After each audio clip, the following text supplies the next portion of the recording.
یا ملا کے رکھ لیں یہ تو بہت ہی مطلب بہترین ہو جائے گا کہ کل کا بھی ہو جائے ہفتے کا بھی ہو جائے تو سبحان اللہ.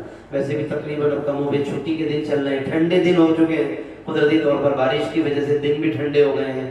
تو بہرحال جمعہ اور ہفتہ حدیث میں فرمایا کہ جس نے 9 ذی الحجہ کا روزہ رکھا تو یہ گزشتہ 1 سال اور آئندہ آنے والے 1 سال, 2 سال ہو گئے, گزشتہ جو گزر گیا اور آنے والے ایک, یہ 9 ذی الحجہ کا روزہ حدیث میں حضور علیہ السلام فرماتے ہیں کہ یہ گزشتہ سال کے لیے بھی اور اگلے سال کے لیے بھی گناہوں سے معافی کا ذریعہ بن جائے گا. کفارہ ہے یہ کفارہ بن جاتا ہے یہ روزہ, اتنا اہم ہے. تو بہرحال ہم اگر ہو سکے تو کل کا رکھ لیں, وہاں کی نسبت سے ہو جائے گا, اور پھر پاکستان کے اعتبار سے ہفتہ ہے تو وہ بھی, ورنہ ایک بھی رکھ سکتے ہیں, چاہے کوئی سا بھی رکھ لیں. اچھا, خود حاجیوں کے لیے روزہ مکروہ ہے, یہ بھی یاد رکھیے گا. یہ فضیلت ہمارے لیے ہے, غیر حاجیوں کے لیے ہے. 9 ذی الحجہ کی جو روزے کی فضیلت ہے یہ ہمارے لیے ہے. خود حاجی جو حج میں مصروف ہے اس کے لیے یہ روزہ مکروہ ہے. حدیث میں بعض روایتوں میں انہیں منع کیا گیا ہے کیونکہ وہ حج میں مصروف ہیں, ان کو روزے کی وجہ سے مشقت ہو جائے گی, وہ عبادت زیادہ شاید نہ کر پائیں, مسلسل آنا جانا ہے, حج کے اندر کس قدر محنت ہے وہ ہم سب بخوبی جانتے ہیں. اس لیے حاجیوں کے لیے روزہ مکروہ ہے, لیکن ہمارے لیے بالکل باعث ثواب بھی ہے اور فضیلت بھی ہے. تو بہرحال اگر حاجیوں سے رابطہ ہوتا ہے تو بہت سے لوگ یہ باتیں پوچھتے بھی ہیں, وہاں سے بھی پوچھتے ہیں, کچھ یہاں والے بھی کنفیوز ہو رہے ہوتے ہیں. تو یہ باتیں ہمیں کلیئر ہونی چاہیے تاکہ شرعی مسائل بھی ہمیں معلوم ہوں. میں نے شروع میں 2 آیتیں پڑھی ہیں, میں ذرا ان کی بھی تھوڑی سی وضاحت کر دوں. ایک آیت میں نے پڑھی ہے سورۃ الفجر سے, اور ایک آیت پڑھی ہے میں نے سورۃ البروج سے. یہ دونوں صورتیں اما پارے میں آخری پارے کی صورتوں میں سے ہے. والفجر کی جو صورتیں آیتیں پڑھی ہیں, 2 آیتیں پڑھی. والفجر, اللہ فرماتا ہے کہ فجر کی قسم, اور آگے فرمایا ولیال عشر, 10 راتوں کی قسم. اب اس میں سوال ہے کہ فجر سے مراد کون سی فجر اور یہ 10 راتیں کون سی ہیں؟ تو حضور کے صحابی حضرت عبداللہ ابن عباس رضی اللہ عنہما نے جو اس کی تفسیر کی ہے اس آیت کی وہ بڑی بہترین ہے. وہ فرماتے ہیں کہ فجر سے مراد ذی الحجہ کی پہلی فجر ہے یا بقرعید کی فجر ہے, یعنی جب 10 ذی الحجہ کی فجر آئے گی یا جو ذی الحجہ کا مہینہ شروع ہوا تو فرماتے ہیں کہ وہ فجر ہے, اس کی اللہ نے قسم اٹھائی.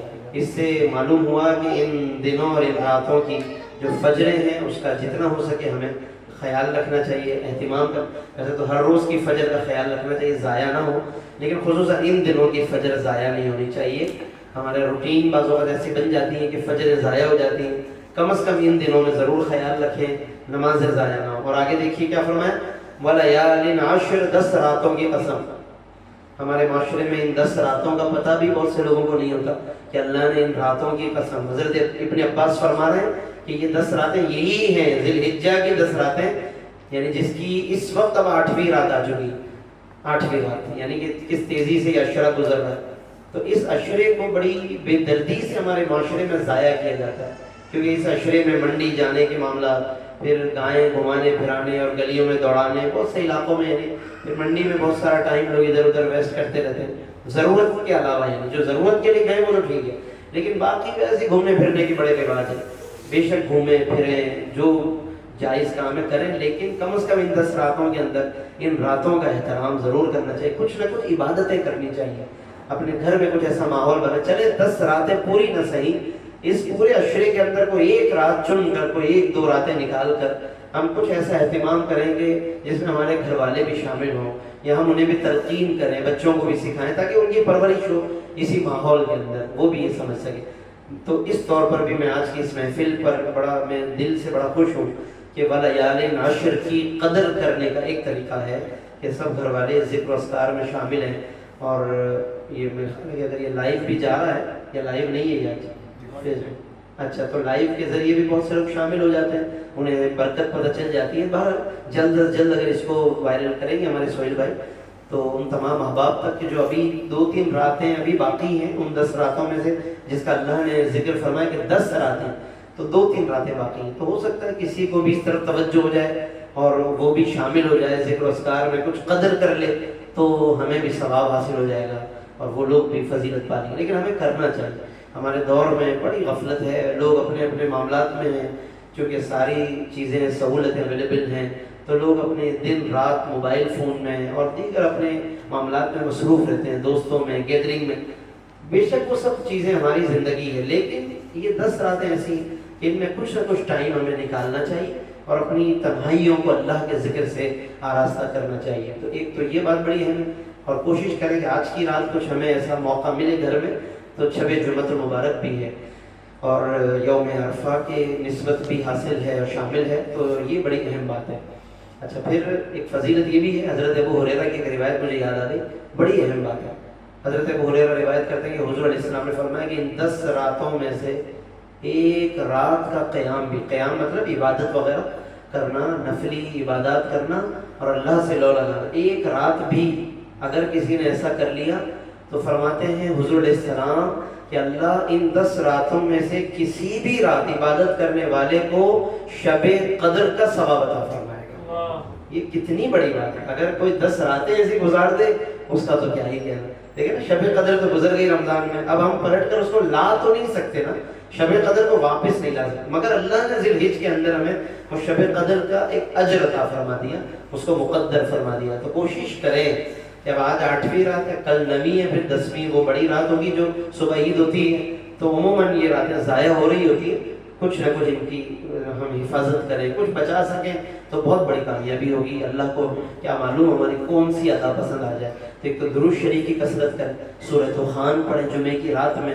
سورہ دخان کی بڑی فضیلت ہے. حضور علیہ السلام نے فرمایا یہ 25ویں پارے میں سورت ہے، سورہ دخان بڑی مشہور سورت ہے.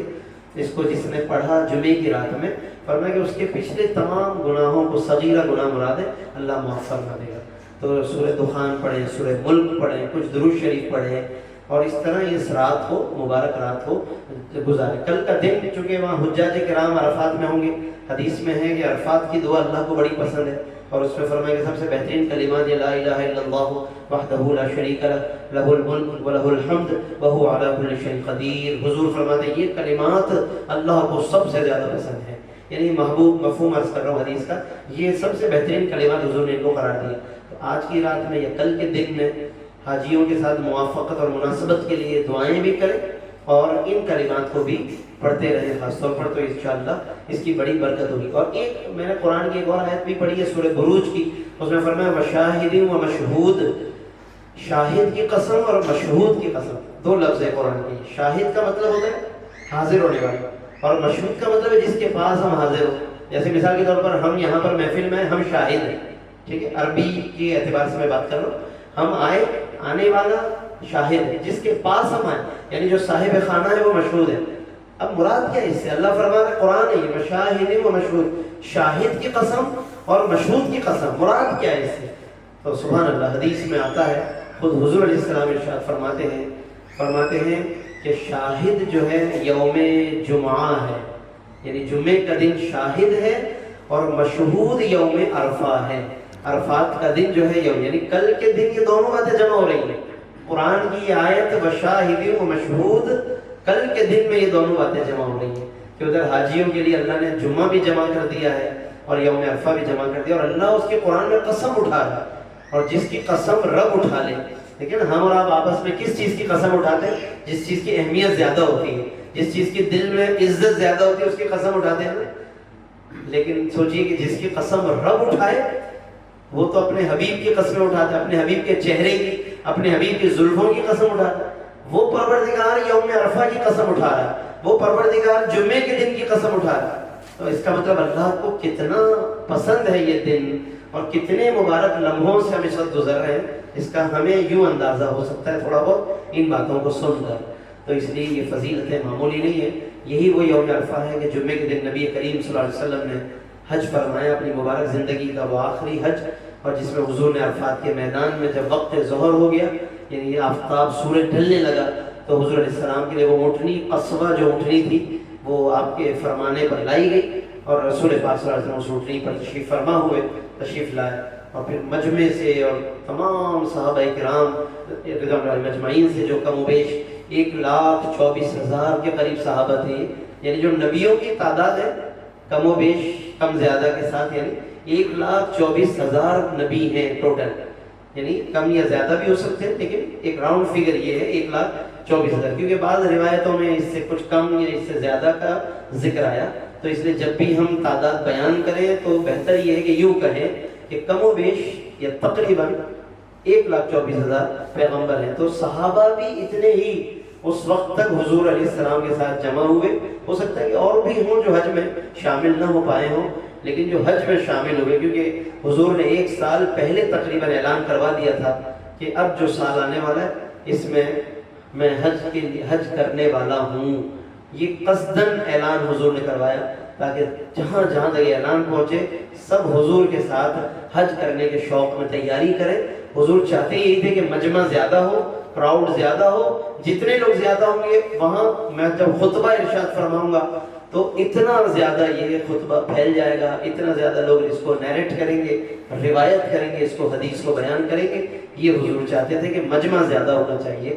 1 سال پہلے تقریباً اعلان کروایا گیا اور جہاں جہاں تک اعلان پہنچا سب لوگ بڑے جناب ایمانی جوش میں آ گئے کہ واہ یہ تو حضور کے ساتھ حج نصیب ہونے والا ہے. جہاں خبر پہنچی سارے تیاری کرنے لگ گئے.